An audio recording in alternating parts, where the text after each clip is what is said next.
प्रिय छात्रों, आज हम बात करते हैं कक्षा 6 की विज्ञान के पेपर की रूपरेखा की। विज्ञान के पेपर जो होता है वो सबसे पहले विकल्प दिए जाते हैं। विकल्पों में क्या होता है कि हमें 3 या 4 उत्तर दिए जाते हैं। उन उत्तरों में से हमें एक विकल्प चुन करके लिखना होता है और फिर यदि हमारे पास समय है तो विकल्प उतार के एक डायरेक्ट आंसर लिख दें। यदि हमारे पास समय नहीं तो विकल्प को हम जो है डायरेक्ट आंसर में भी लिख सकते हैं।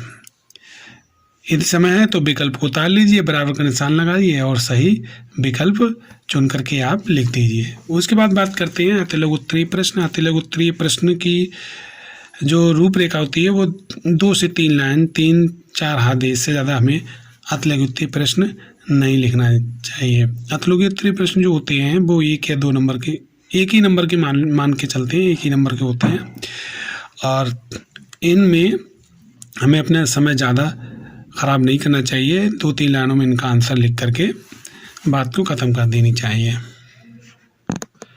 अतिलघु प्रश्नों के बाद में रिक्त स्थान दिए जाते हैं। रिक्त स्थानों पर आप रिक्त स्थान सही से भरिए ध्यान से। कभी कभी ऐसा होता है कि रिक्त स्थानों जो भरे जाते हैं उनको रिक्त स्थानों को ऊपर प्रश्न को ऊपर दे दिया जाता है। यदि नहीं दिया जाता तो आपको रिक्त स्थान अच्छे से याद करने चाहिए और याद करने के बाद जो उचित आंसर हो अपने रिक्त स्थान में भर देना चाहिए। सही गलत में ध्यान ये बात रखना चाहिए कि सही गलत को हमेशा हमें उतार कर ही करना चाहिए।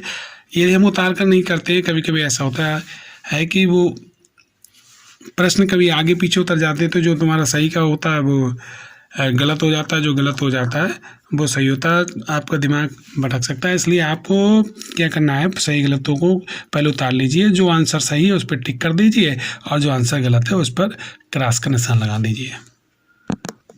सही गलत के बाद बारी आती है लघु उत्तरीय प्रश्नों की।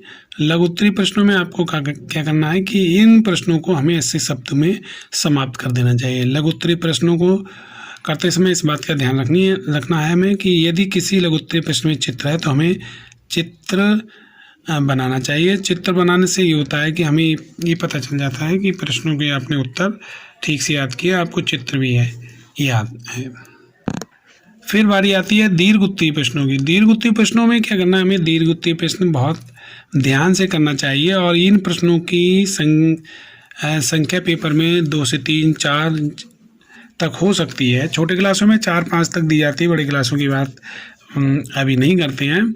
फिर हम क्या करते हैं, दीर्घ उत्तरीय प्रश्नों को जब लिखेंगे तो बहुत सोच समझ कर लिखेंगे और इन प्रश्नों के आंसर 1 से 1.5 पेज तक के होना चाहिए। यदि विज्ञान में आप क्वेश्चन हल कर रहे हैं तो विज्ञान में हल करते समय अगर दीर्घ उत्तरीय प्रश्नों में एक चित्र है तो 1, 2 है तो 2, सभी चित्रों को बहुत अच्छी तरह से पेंसिल से स्वच्छ बनाना चाहिए। कभी भी हमें जो चित्र हैं वो डॉट पेन से नहीं बनाना चाहिए। यदि आप में चित्र बनाने की अच्छी कला है तो आप उन चित्रों को पेंसिल कलरों से रंग कर भी दिखा सकते हो। कभी कभी ये होता है कि लगे हुए चित्रों को देख करके अध्यापक के मन में बड़ी प्रसन्नता होती है और वो ये समझते हैं कि बच्चे ने बहुत मेहनत की है, तो हमें दीर्घ उत्तरीय प्रश्नों में पूरे नंबर भी मिल सकते हैं। चित्र वाले प्रश्न, कभी कभी चित्र भी पूछ लिए जाते हैं। चित्रों को हमें बहुत ध्यान से बनाना चाहिए। ये चित्रों के भी नंबर प्रश्न पत्र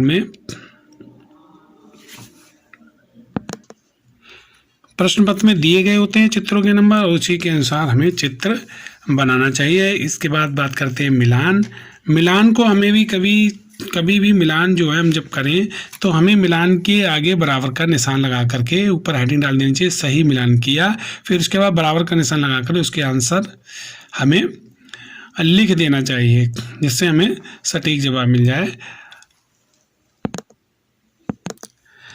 कभी कभी छात्र क्या करते हैं, मिलानों को इस तरह से मिला देते हैं और जो पता ही नहीं चलता है कि कौन सा मिलान किसकी तरफ गया हुआ। तो ये प्रक्रिया जो है मिलान करने की गलत है। इसमें आपका जो कभी कभी आंसर होता है जो सही होता है वो भी गलत हो जाता है। ये पता ही नहीं चलता है कि ये मिलान किस तरफ, एक ही बिंदु पर लाकर मिला देते हैं, तो ये हमारे पास बहुत बड़ी गलती होती है। हम उस गलती को ना करें और सीधे डायरेक्ट लेकर ऊपर हेडिंग डालें कि सही मिलान किया और बराबर का निशान लगाकर उसके आगे जो उत्तर है उस उत्तर को लिख देना चाहिए। ये मिलान का सही तरीका है। अब हम आपको ये बताना चाहेंगे, पेपर में हमें सभी चीज़ें बहुत ध्यान से करनी है और पेपर में जो भी हम कार्य करेंगे वो बड़ी सूक्ष्मता से करेंगे। लेख का पेपर में बड़ा महत्व होता है। लेख और चित्र, विज्ञान के पेपर में लेख और चित्र की अपनी अलग रूपरेखा होती है। और